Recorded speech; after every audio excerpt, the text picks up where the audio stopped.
Hey y'all, my name is Luke. I'm here in my sewing shop and I want to talk about the 3 main reasons why you should buy a bag that I made. First things first, these bags are unique. I'm the only one out here offering such a wide selection of high performance materials that would otherwise be discarded.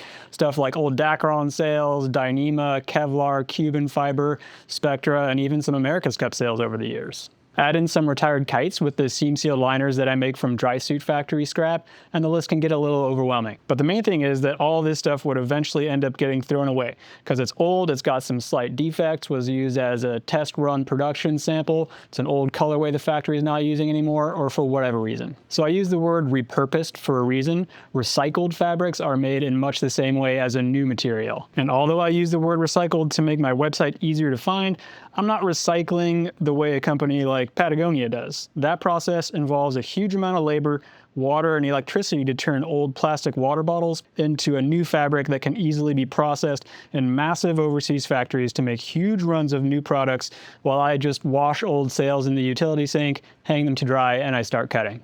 So in the end, even though I'm buying new stuff like zippers, foam, webbing, and fabric to make things like straps, I've kept literal tons of insanely durable, super long-lasting synthetic materials out of the landfill over the time I've been doing this, without the ability to get all the green certificates and designations like large corporations can. Their marketing departments are fantastic at making their footprints seem small with all those sweet badges, but the honest truth is, anytime you can buy something from a small business instead of a large corporation, it's better for the planet, and it makes a huge difference in the lives of folks trying to sell their own creations like I am. In addition to the crazy selection of repurposed fabrics I have to choose from, I've also been doing this for a long time. So with the exception of some day packs for Google a few years back, when you buy a Truce bag, it's getting cut, sewn, and shipped all by one guy who's been doing this for over 15 years. So those years of experience learning how to sew, repairing, sales, to designing and making my first messenger bags, all the way to the super fun and colorful bags I'm making from retired kites today,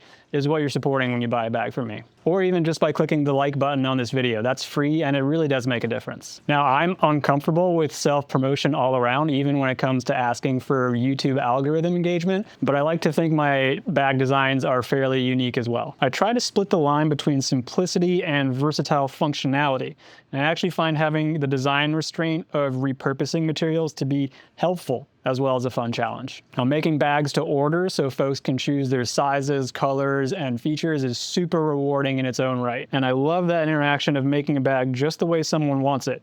But it is way more time consuming than just letting it rip in small batches with what I have on hand. Even just setting up a camera to film the process or respond to emails takes time away from what I would rather be doing, making new stuff from old stuff. Finally, I just want to say that I don't run Truce with the goal of being good at capitalism or that number go up mentality. I'd be a pretty epic failure if that's what I was trying to do. But using scrap fabrics to make new things for people who I later hear from about how well they worked or how much travel they've been useful during is worth so much to me. It may not be a 401k, but I truly get so much fulfillment out of knowing I kept so much stuff out of the trash while helping people do something so basic as carrying their things. So thank you so much for watching. This is the first time I've written a script for a video, and I have a ton of other things that I could rant pretty endlessly about. So if you're curious about something, please drop it in the comments, and we'll see you next time.